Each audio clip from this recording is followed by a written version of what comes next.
আগে তোমরা এই ভিডিওটা দেখো, তারপর আমি কয়েকটা কথা বলবো।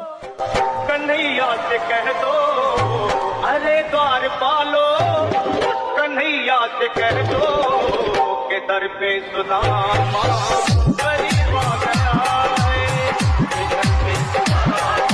আচ্ছা তোমরাই বলো, এই গানের সাথে কি এই ডান্সটা সত্যি মানানসই? সত্যি কি তোমাদের মনে হয়েছে যে এই গানের সঙ্গে এই নাচটা করা যায়, বা এটা একটা নাচের গান? মনে কি হয়েছে? মহিলাটাকে চেনে না এই সোশ্যাল মিডিয়ায় কিন্তু কেউ নেই, প্রত্যেকটা মানুষ কিন্তু এই মহিলাটাকে চেনে। তো এর দেখা দেখি আরো কয়েকজন সেম এই গানের রিলস বানিয়েছে এবং একই স্টেপে।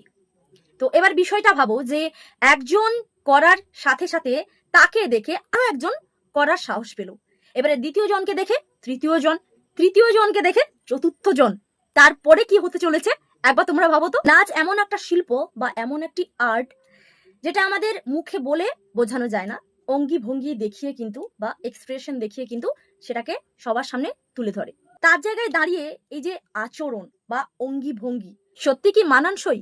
এটা একটা ভক্তিমূলক শ্রদ্ধেয় গান, তো এটাকে নিয়ে এমন ভাবে বিষয়টাকে সাজানো হয়েছে বা এমন ভাবে সোশ্যাল মিডিয়ায় প্রেজেন্ট করেছে এই মহিলা, সত্যি এটা খুবই নিন্দাজনক ব্যাপার। আমার কাছে তো সেটাই মনে হয়েছে, জানি না তোমাদের কেমন লেগেছে।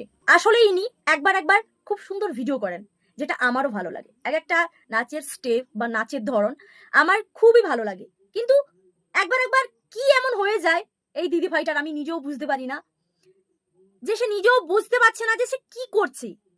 আমি জানি না এটা ভাইরাল হওয়ার নেশায় নাকি ট্রেন্ডিং এ থাকতে চায় সব সময়, সেটার জন্য হয়তো করতে পারে। তো যাই হোক, আমি হাত জোড় করে রিকোয়েস্ট করব, তুমি অন্য যাই গানে নাচো না কেন আমাদের কোনো আপত্তি নেই, কিন্তু এই সব গানে যেমন শ্রদ্ধামূলক ভক্তিমূলক এইসব গানগুলোকে বাদ দিয়ে তোমরা রিল বানাও, কারো কোনো আপত্তি নেই। তো অনেকেই বলেছিলে যে দিদি ভাই এই ভিডিওটা নিয়ে তুমি কিছু বলো, তো যেহেতু আমি বাড়িতে ছিলাম না তাই একদমই ভিডিও বানানোর সময় পাইনি, আজকেই বাড়ি এলাম, ভাবলাম যে আজকেই ভিডিওটা বানাই। তো অবশ্যই তোমাদের মতামত আমার কমেন্ট বক্সে জানিয়ে দিও আমি কতটা ঠিক কিংবা কতটা ভুল।